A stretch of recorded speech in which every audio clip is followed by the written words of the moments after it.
Ok, bah écoutez, je vous propose de continuer cette série de conférences toujours sur le thème 1, faire face à la crise.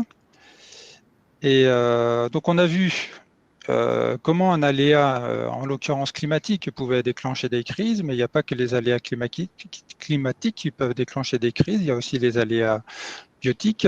Et les agents biotiques ont un rôle à la fois déclenchant, mais aussi quelquefois aggravant dans les crises. Et c'est donc Valentin Kelloz, chercheur au WSL, qui va nous présenter le rôle des bioagresseurs dans les crises sanitaires. À toi, Valentin. Voilà, merci beaucoup Claude pour cette introduction et puis merci aux organisateurs pour l'invitation, hein. Sympathique d'avoir invité deux petits Suisses à la suite pour cette journée.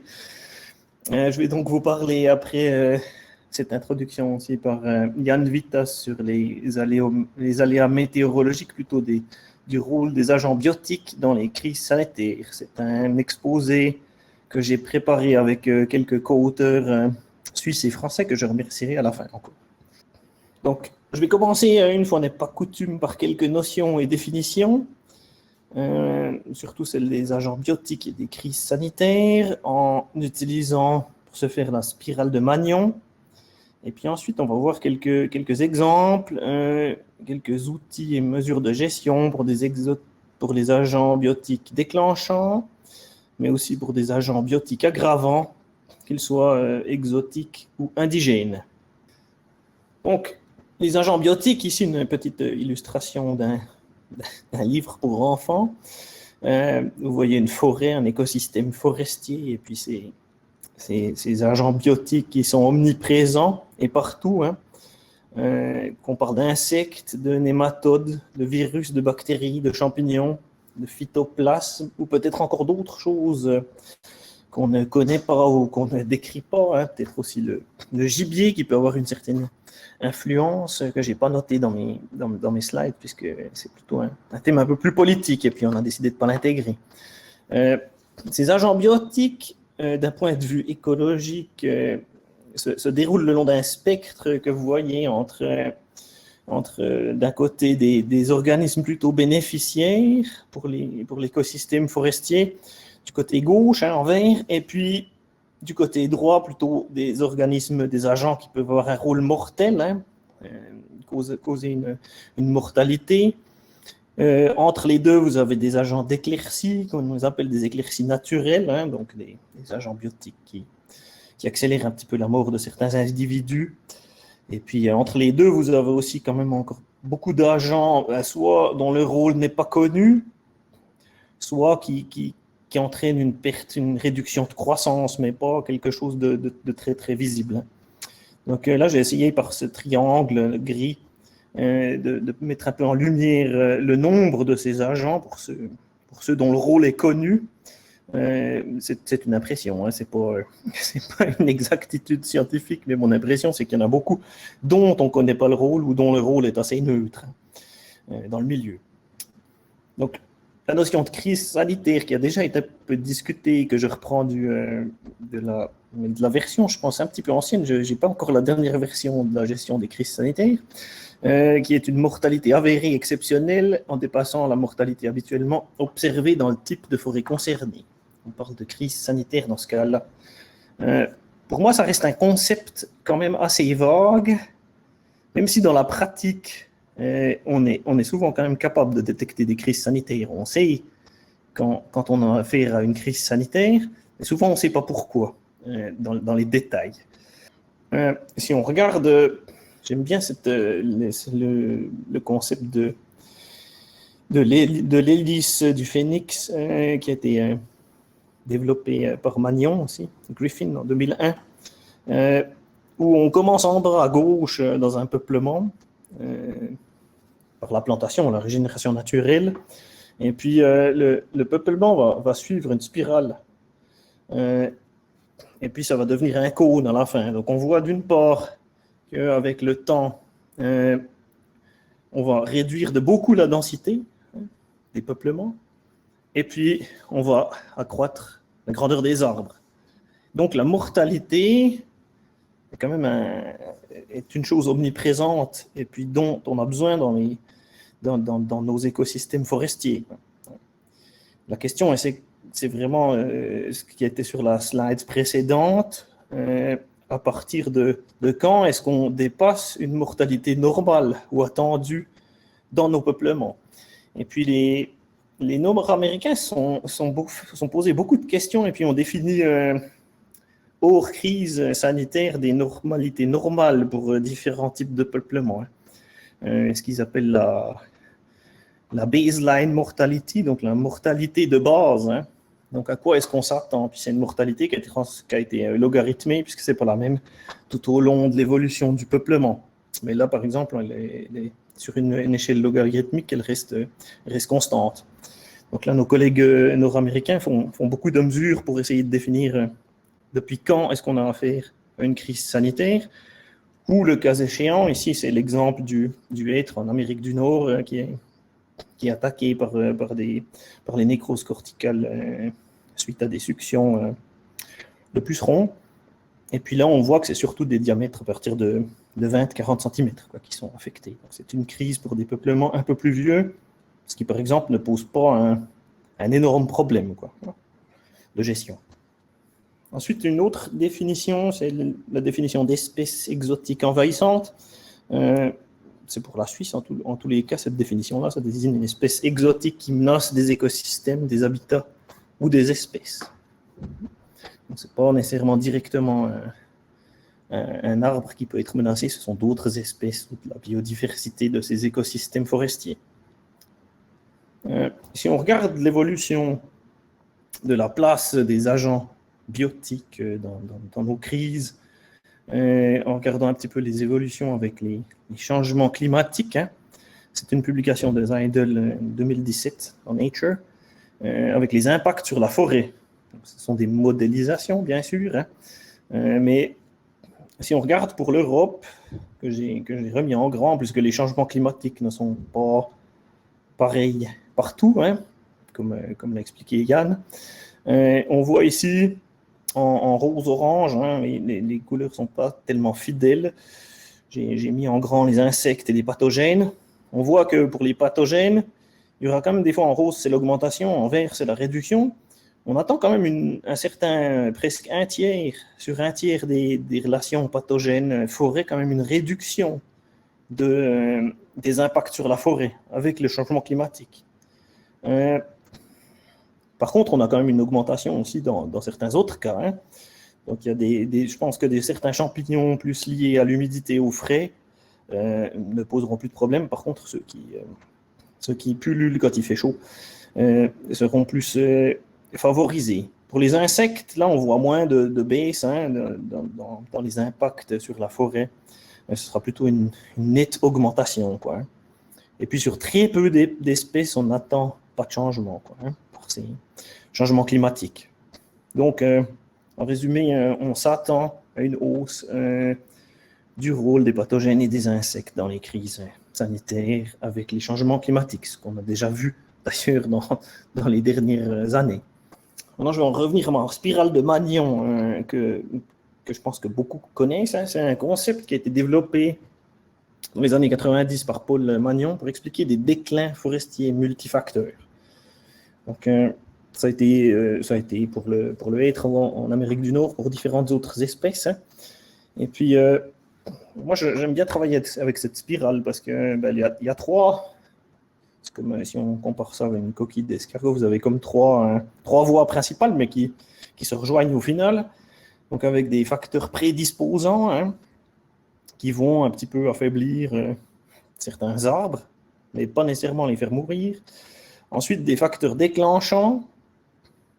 Et puis, pour finir, des facteurs aggravants au centre. Et puis, la mort des arbres ou des espèces concernées. Par contre, ce qu'on a remarqué au cours des discussions avec les co-auteurs, c'est que cette spirale ne marche pas très très bien, par exemple, pour des espèces exotiques envahissantes ou aussi des espèces émergentes qui sont déjà là, mais qui pullulent pour des raisons climatiques. Et puis, il y a certaines choses qui semblent aussi manquer, qu'on a rajoutées ici. Vous le voyez, c'est l'écriture un peu plus grande. Par exemple, les essences d'arbres exotiques, hein, qui pourraient être, par exemple, prédisposées. Une sylviculture non adaptée qui pourrait être un facteur prédisposant. Sinon, comme vous le voyez dans les carrés bleus, les sécheresses, des manques d'adaptation climatique, les changements climatiques en général sont des facteurs prédisposants. Et puis les sécheresses peuvent être un facteur déclenchant ici dans cette spirale. Au cours des discussions, on a vu que ce n'était pas toujours très simple pour les exemples qu'on va prendre par la suite de faire la distinction entre ces différents facteurs, surtout entre les déclenchants et les aggravants. Certains facteurs aggravants peuvent devenir déclenchants par la suite, hein, on le verra après. C'est pas fixe dans le temps non plus. Hein. Donc c'est comme tous les concepts, ça a ses avantages et ses inconvénients. Quelques facteurs déclenchants qu'on va voir un petit peu ensemble. Donc des insectes défoliateurs comme les processionnaires, les tordeuses aussi.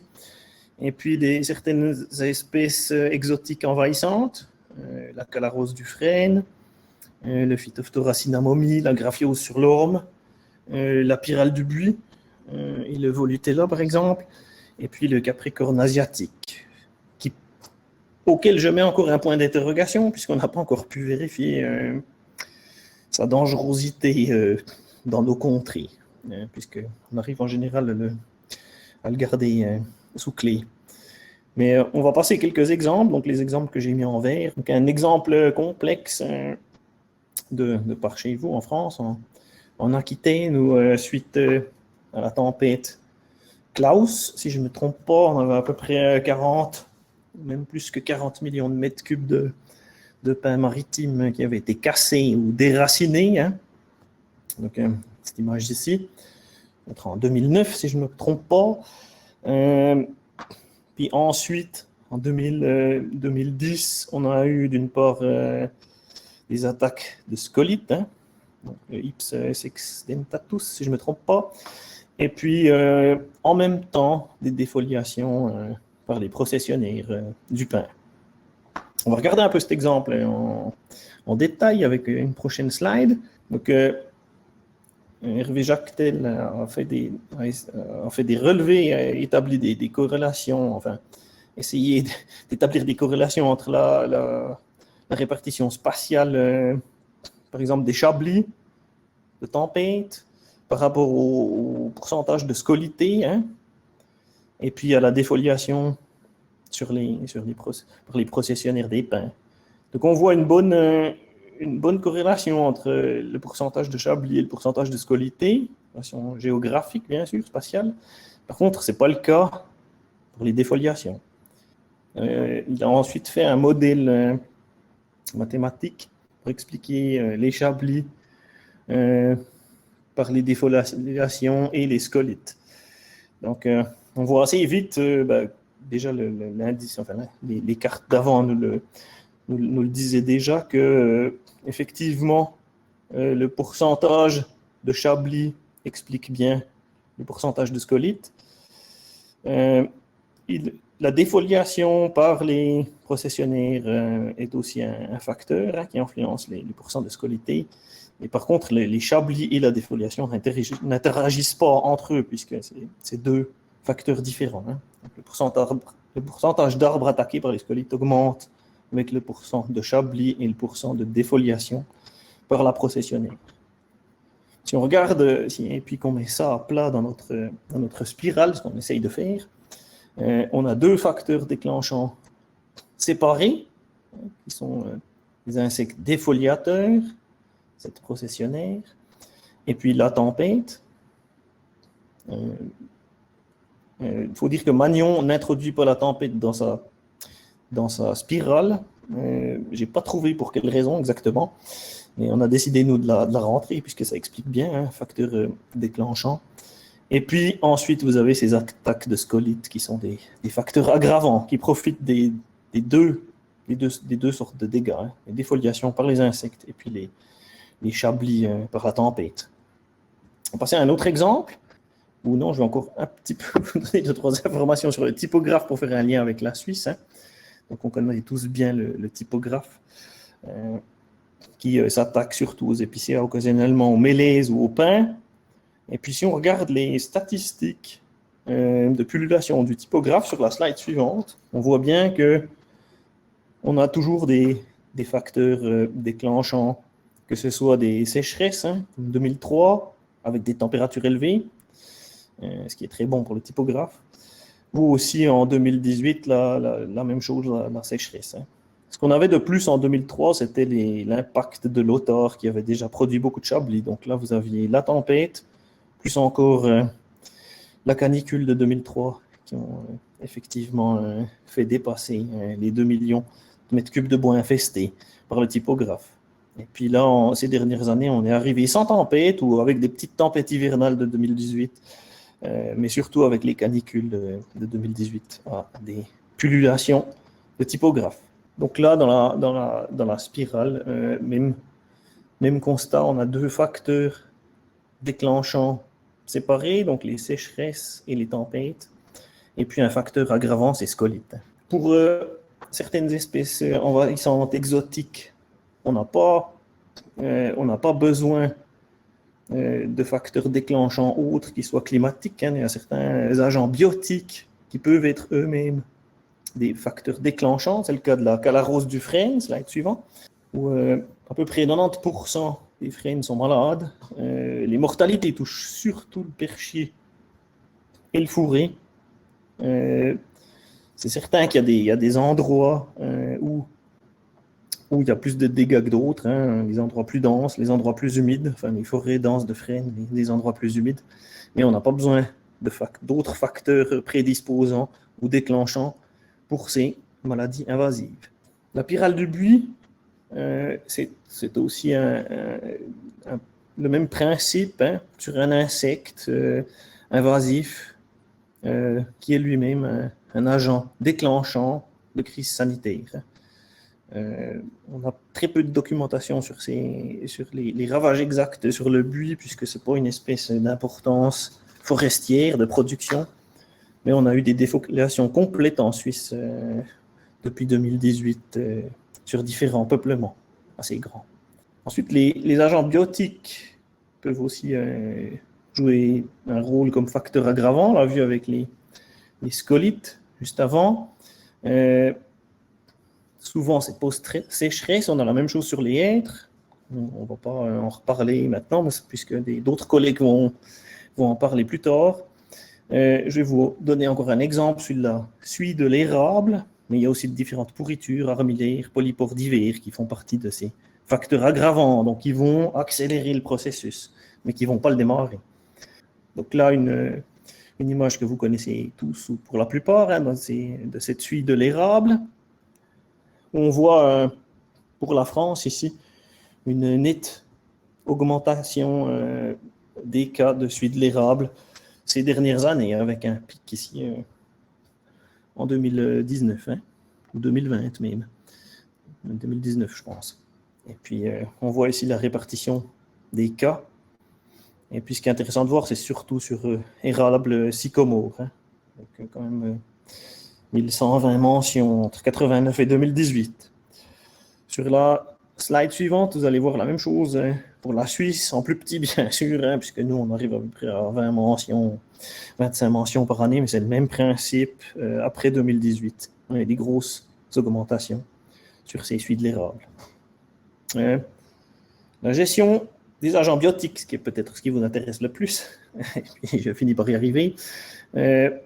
Si on regarde les statistiques, c'est assez intéressant de voir que à peu près 20% des pathogènes exotiques rencontrés en Suisse représentent 90% des publications sur ce genre de pathogènes dans Web of Science. Donc, si on retourne la phrase dans l'autre sens, ça veut dire que 90% des publications sur les pathogènes traitent à peu près de 20% des problèmes auxquels on est confronté. Ça veut dire que sur 80% des problèmes auxquels on est confronté, on n'a pas beaucoup de littérature, pas beaucoup de connaissances. Donc, on a un grand besoin de recherche sur les pathogènes exotiques peu connus.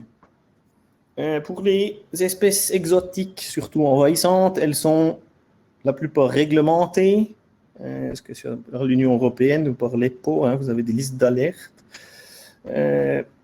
L'idée, c'est de les détecter le plus vite possible. Donc là, vous pouvez utiliser les listes d'alerte de l'EPO, les données des plantations sentinelles, et puis les analyses de risque qui sont faites, puisqu'on peut que éviter l'importation d'un pathogène ou d'un ravageur si on le connaît, donc il faut qu'on travaille là-dessus. Donc avec les prévisions, la recherche, si on le connaît déjà, les passeports phytosanitaires, les normes d'importation, par exemple NIM 15, les contrôles aux frontières et puis la surveillance du territoire doivent permettre d'éviter des crises sanitaires. Et puis ensuite, si c'est comme le cas du Capricorne asiatique, s'il finit quand même par rentrer, là on a différents degrés d'épidémie avec différentes mesures qui sont différentes pour chaque pathogène ou ravageur rencontré. C'est pour ça qu'on ne va pas aller trop dans des détails pour ces espèces exotiques envahissantes, puisqu'il y a souvent des concepts de plans d'urgence pour les pays qui sont fabriqués par l'Union européenne ou l'EFSA. Pour ce qui est de la gestion des agents biotiques dans les crises sanitaires, je me suis dit qu'on allait traiter, puis c'est mon avant-dernière slide, pour rassurer Claude, qui s'éponge déjà le front. Ça, c'est le triangle des maladies qu'on utilise entre l'environnement, l'hôte, et puis le pathogène ravageur. Vous avez les trois extrêmes. Et puis, je pense que pour la gestion de ces agents biotiques, il faut peut-être traiter sur les trois fronts, quoi. On s'est souvent beaucoup concentré sur le pathogène ou le ravageur par biocontrôle, contrôle des populations. C'est le cas des scolites. On éradique les épicéas pour éradiquer les scolites de façon un petit peu brutale. Et puis, le but, c'est d'arriver à un équilibre aussi écosystémique entre les pathogènes ravageurs, mais aussi leurs antagonistes. Où on doit travailler un peu plus, c'est le côté environnemental, donc le climat. Là, on ne pourra visiblement pas beaucoup changer. Les changements climatiques, ça va être difficile. Par contre, on pourra beaucoup s'adapter en sylviculture. On a parlé de densité, de mélange aussi, parce que les monocultures favorisent ravageurs et pathogènes. Et puis aussi les positions géographiques. On sait qu'on l'a vu avec Yann, les espèces vont migrer, elles vont être plus à l'aise à différents endroits. Et puis, elles n'ont pas les mêmes qu'aujourd'hui. Du côté de l'hôte, on a aussi beaucoup d'options pour la gestion des agents biotiques. Donc, un choix de la provenance, un choix des stations où on va mettre nos hôtes et puis à quel pourcentage. Et puis, des travaux sur la résistance de l'hôte. Donc, je remercie mes co-auteurs, Benoît Marcet, Hervé Jacquetel, Eckhard Prokhorov et Marco Pautasso pour leur aide à l'élaboration de cet exposé. Et puis, j'attends avec joie vos questions. Merci Valentin. On a 3-4 minutes pour les questions. Je fais le relais d'une question d'Erwin. En tout début de ton diaporama, tu as évoqué avec une carte l'impact des insectes. Donc, est-ce que tu as une idée de ce qui explique la forte variation d'impact des insectes entre continents et en réponse au changement climatique? Et notamment, faire référence aux crises de pullulation de criquets qu'on observe en Afrique. Alors, je n'ai pas regardé ça dans les détails, je dois dire. J'imagine que c'est des prévisions sur les changements climatiques. Ici, on s'attend plutôt à des périodes de sécheresse, disons, plus longues en été, dans la période estivale. Il y a d'autres régions du globe où on s'attend plus d'humidité en été. Donc, les changements de température et puis d'humidité vont varier. Et puis, j'imagine qu'il y a aussi certains écosystèmes forestiers qui ne sont pas les mêmes entre nos continents, où on ne s'attend pas exactement aux mêmes impacts. Mais il faudrait que je relise Seidel et Toll en détail, Erwin, pour te donner une réponse complète et correcte. Une question d'Hervé Le Boulin sur la spirale de Magnon là, que tu as décrit. Quelque part, est-ce que le changement climatique remet en cause cette spirale et est-ce qu'on pourra avoir des crises sans facteurs prédisposants? Bah, je pense qu'on aura toujours. Non, je pense que ça ne remet pas vraiment en cause la spirale. Je pense qu'on va devoir l'adapter un peu. Et puis, je pense surtout que les changements climatiques seront presque toujours un facteur prédisposant, quoi. Hein, ça devient un petit peu, disons, monotone. Je pense que ça va monotoniser un peu cette spirale avec le temps, parce qu'on aura toujours les mêmes facteurs prédisposants qui seront climatiques.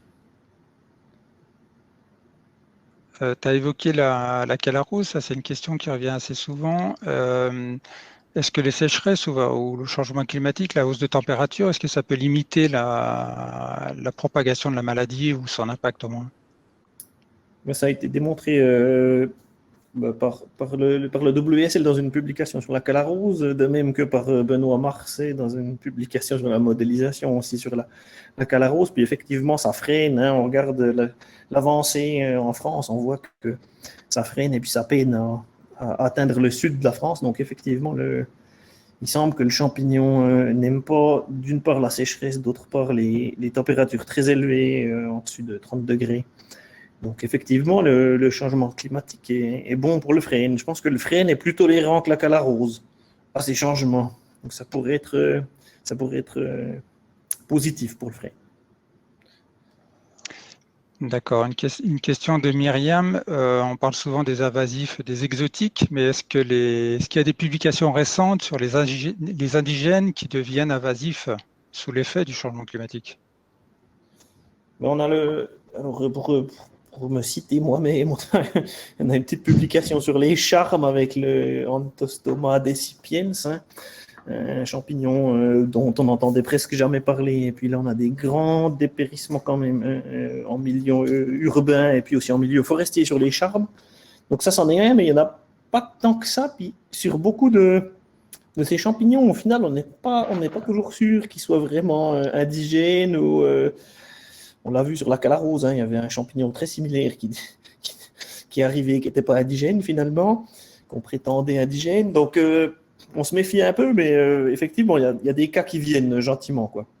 C'est toujours difficile de savoir s'ils sont vraiment indigènes ou c'est des nouvelles races ou des nouvelles introductions. Mais je suppose que oui, effectivement.